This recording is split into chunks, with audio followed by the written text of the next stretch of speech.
it's Miss Lauren and welcome to our story time today. Our story time today is going to be all about the holiday of Hanukkah.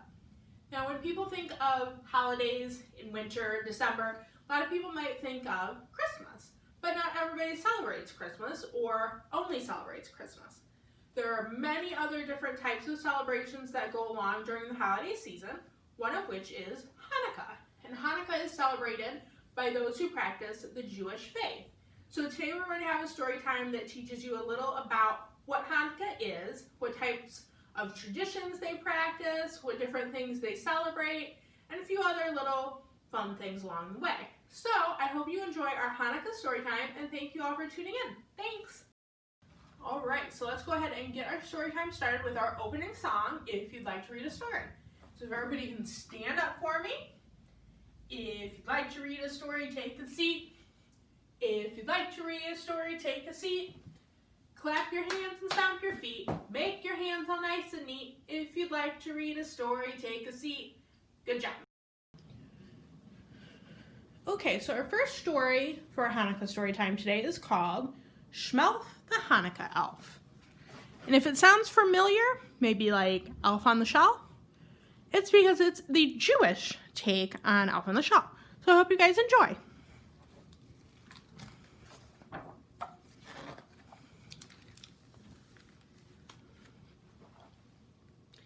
Up at the North Pole, covered in snow, you'll find Santa's workshop, as most of you know. But no one can do all that work by themselves, so helping him out is his army of elves. The most unsung elves of those who assist are the elves in charge of checking the list. They all work so hard, down to the last elf, and the newest of them was a fellow named Shmelf. Shmelf didn't spend time playing merry elf games, but sat in his cubicle, staring at names.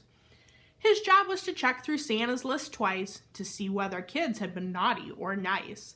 Shmelf loved what he did, but as Christmas drew near, he looked at his list and he cried out, "Oh dear!" He'd found many children who had been quite good, but would not receive presents, though it seemed that they should. He ran like a flash to see the head elf, who smiled and said, Now, calm yourself, Shmelf. Of course you don't know, since you're still quite newish, but the kids on this list are actually Jewish. They don't celebrate Christmas, but that's fine, you see. They celebrate Hanukkah, their own jubilee. It won't be dear Santa who brings them a gift, but their mommies and daddies. Do you get my drift? Shmelf returned to his desk. His mind was quite shaken. Kids with no Christmas? He must be mistaken. So later that night, careful not to be missed, he snuck off to visit a house on the list. Shmelf peered in and wondered, could this be right? There wasn't a tree or a stocking in sight. Instead, he saw menorahs with candles so thin, and children were giving their dreidels a spin. There was gelt chocolate coins wrapped up in gold foil, and latkes frying in pans filled with oil. Then Shmelf saw there were presents, one for each night. His elfish eyes gleamed as he squealed with delight. Shmelf listened as Mom told the Hanukkah story of the Maccabees' battle for Israel's glory. And though the brave soldiers won their great fight, their temple had oil for just one more night. But once they'd set the oil ablaze, a miracle happened. It lasted 8 days. Hey, now I get it, Shmelf said with a grin. Hanukkah's awesome. I'm totally in. He raced back north and went straight to the boss, the big man himself, good old Santa Claus. Shmelf explained his discovery, this holiday grand, and when he was done, Santa held up his hand. Good Shmelf, chuckled Santa, it fills me with joy to see how you care for Jewish girls and boys. It shows me that you are so much more than a clerk, and so I will task you with this special work. Hanukkah is a time for family and song, for joy and tradition. It's where you belong. I've decided at Hanukkah you'll travel the world, bringing magic and joy to each boy and each girl. Santa gave Shmelf clothes of white and of blue, the colors of Hanukkah. That much Shmelf knew. And a sleigh that could soar straight through the air with a Jewish reindeer by the name of Asher. Now you good Jewish kids, for 8 nights each December, Schmelf will come visit, some years in November. He'll make sure your latkes are crispy and thin, your menorahs burn brighter, and your dreidels win. If there's one special gift that you'd like this year, tell Schmelf he'll whisper in Mom or Dad's ear. He'll do what he can to nudge them that way in hopes that the present brings cheers of hooray. To reward Schmelf and Asher for all their goodwill, you can leave out some gelt and a nice kosher dill.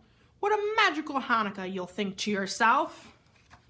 See you next year, Schmelf the Hanukkah Elf. And that's the end of Schmelf the Hanukkah Elf. All right, and now it is time for a rocket song. So let's go ahead, put our hands together, make our rocket, and zoom, zoom, zoom, we're going to the moon. Zoom, zoom, zoom, we're going to the moon. If you'd like to take a trip, climb aboard my rocket ship. Zoom, zoom, zoom, we're going to the moon. In 5, 4, 3, 2, 1, blast off! Okay, so our next game is called 5 Little Dreidels. We've got our 5 little dreidels here, which are comparable to a top in that they spin on the point on their bottoms, right? And they also have sides or faces that have Hebrew signs on them, which mean different things. The different meanings will be how you would play the game of dreidel. They might mean to take in or take out your chocolate gelt, which is what is used as sort of your chips to play along with the game. But they'll each tell you a different thing. That's how you would continue to play the game of dreidel. So we're going to not exactly play dreidel today, but we're going to go along with a little story of our 5 little dreidels, okay? So we'll start with our 5. Let's go ahead and get started. It's Hanukkah, the dreidels shout. Time for lots of fun. Come and join the party. Start spinning, everyone. 5 bobbling dreidels begin to dance the hora. One takes a tumble and falls by the menorah. So we've lost one and replaced it with our menorah, right, which we learned about in our last game. 4 giggling dreidels find chocolate gelt appealing. So those are what our chocolate gelt look like that we would use to play. One takes a hop and bounces off the ceiling. So we've got another one that's disappeared. Gelt has taken his place. 3 gliding dreidels skate across the floor. One grabs a latke, which we learned about in our stories, right? They're fried potato pancakes. And slides right out the door. So there's another one that's disappeared. Let's move our latkes down here. 2 twirling dreidels see donuts filled with jelly. One stops to eat and fills his little belly. Move our donut down here. One lonely dreidel wants to have some fun. He searches for his friends. He misses everyone. 5 little dreidels find each other at last. So we've got dreidels finding each other. All right.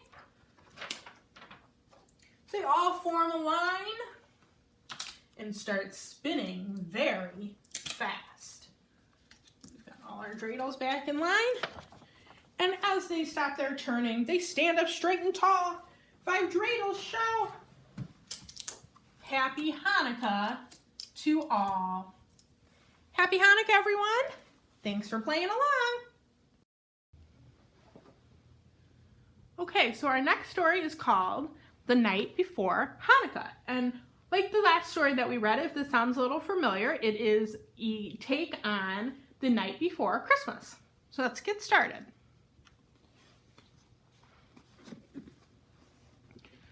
'Twas the night before the 8 days of Hanukkah. Families were prepping from New York to Santa Monica. The children soon nestled all snug in their beds, while visions of chocolate gelt danced in their heads. The very next evening, our family gathered round. The festival of lights began right after sundown. Our menorah was set out by the window with care. It's an heirloom passed down from our great-grandma Claire. Dad put on his yarmulke, pinned it down on his hair. Then Mom lit the shamash candle after saying the first prayer. The flames, how they flickered, our faces cast in light. We sang Rock of Ages while the candles burned bright. Then we opened our presents. Oh wow, earrings for me, and a building set for my brother, who's 3. The next night we played dreidel, that's a top that you spin, with 4 Hebrew letters, Nun, Height, Gimel, and Shin. We each tossed in a coin made of chocolate called gelt. I snuck one and ate it before it could melt.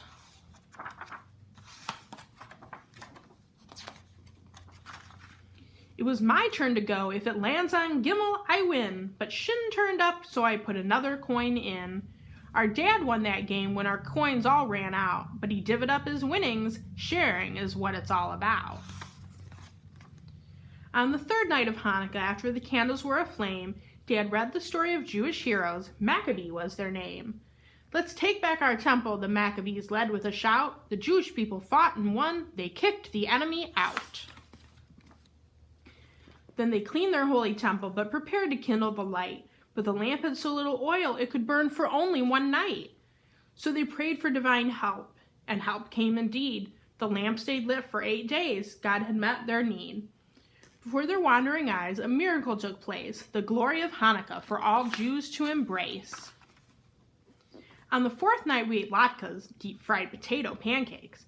On the 5th night, jelly donuts, the ones my Uncle Dan makes. On the 6th night, we visited cousins. It's a family tradition.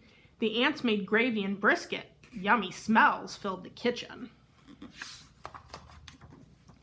On the 7th night, to share our happy Hanukkah mood, we brought presents for others and lots of holiday food. On the 8th and last night, Mom had bad news to report. I don't know how this happened, but we're 1 candle short. Don't worry, I said as I pulled a drawer handle. We can use this one, I cried, a birthday cake candle. Mom placed it in the menorah, then lit them all, left to right. Dad reminded us that, like our faith, they burn bright. As the last candle burned, like they had for 8 nights, we wished a happy Hanukkah to all, the festival of lights. And that is the end of the night before Hanukkah. All right, everybody, and now it is time for our banana song. So put your hands together, above your head, make your banana, and peel bananas. Peel bananas. Peel bananas. Peel bananas, and chop bananas. Chop bananas. Chop bananas. Chop bananas, and mash bananas. Mash bananas. Mash bananas, mash bananas, and eat bananas, eat bananas, eat bananas, eat bananas. What's the last thing we're gonna do? Y'all know it, ready? Go bananas! Good. Okay, so this game is going to be called What's Behind the Menorah? So we've played some games similar to this in other story times. So this time we've got our menorah here, and I'm going to put up several different Hanukkah related things around our menorah. So really try and concentrate on what items I'm going to put up behind on here, okay? And then what I'm going to do is hide those items behind the menorah, and you have to tell me which ones are hidden, okay? So the first item we have is a Hanukkah present. Move it over a little bit. And then we've got our gelt, or gold coins. We've got our menorah candles, a jelly donut,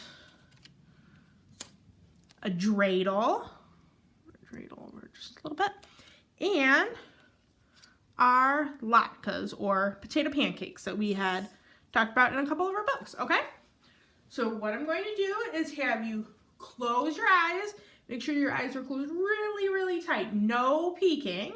And I'm going to hide one of our items on the board here, and then you're going to have to tell me which one I've hidden, okay? So close your eyes.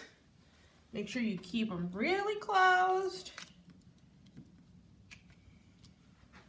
Okay, go ahead and open your eyes. So which item is not on our board that was just a second ago? Anybody know? Make sure you look really close around our menorah here. Any guesses for anybody? It is our gelt, or gold coins, chocolate coins. All right. Okay, so let's go ahead, close your eyes again, really, really tight. Remember, no peeking. Okay. I'm gonna hide one of our items.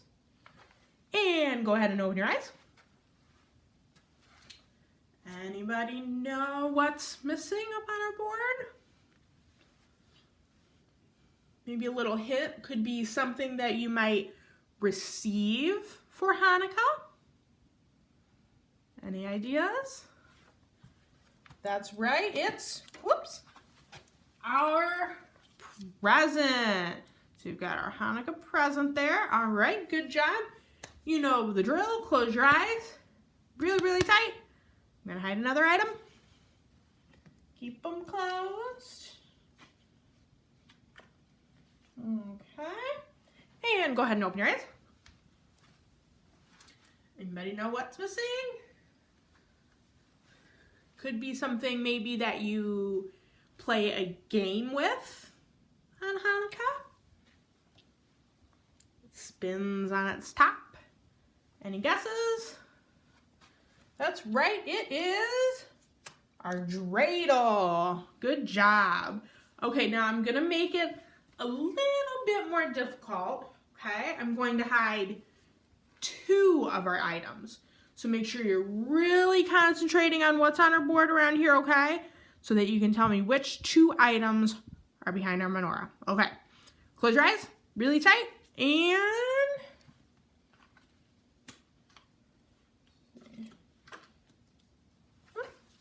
just 1 second here.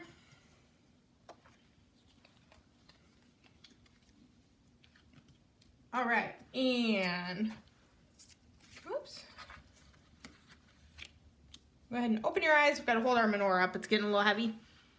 Anybody know which two items?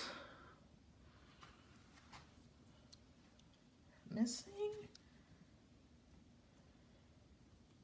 We've got our gelt and our menorah candles. All right, good job. Okay, I'm gonna hide, let's do one thing. All right, close your eyes, keep them closed really, really tight, and open up. And anybody know what's missing? Maybe one of our items that we would eat. Anybody have an idea? It is our latkes. Good job. All right. We're going to do one more. We're going to hide, okay? Close your eyes. Okay. Keep them closed. And open your eyes. And which item is behind our menorah this time? Anybody know? Straighten up our menorah a little bit there. Another item that you might eat. A little different from the latkes that we just hid, in that it might be a little more sweet. Maybe something you might eat for a dessert, maybe breakfast. It is our jelly donut. All right, good job, guys. Thanks for playing along.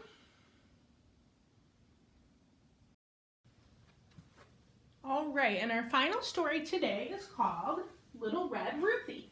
And like the other two stories that we read, this one is a take on a familiar story, Little Red Riding Hood. But again, it's the Hanukkah version. So I hope you all enjoy.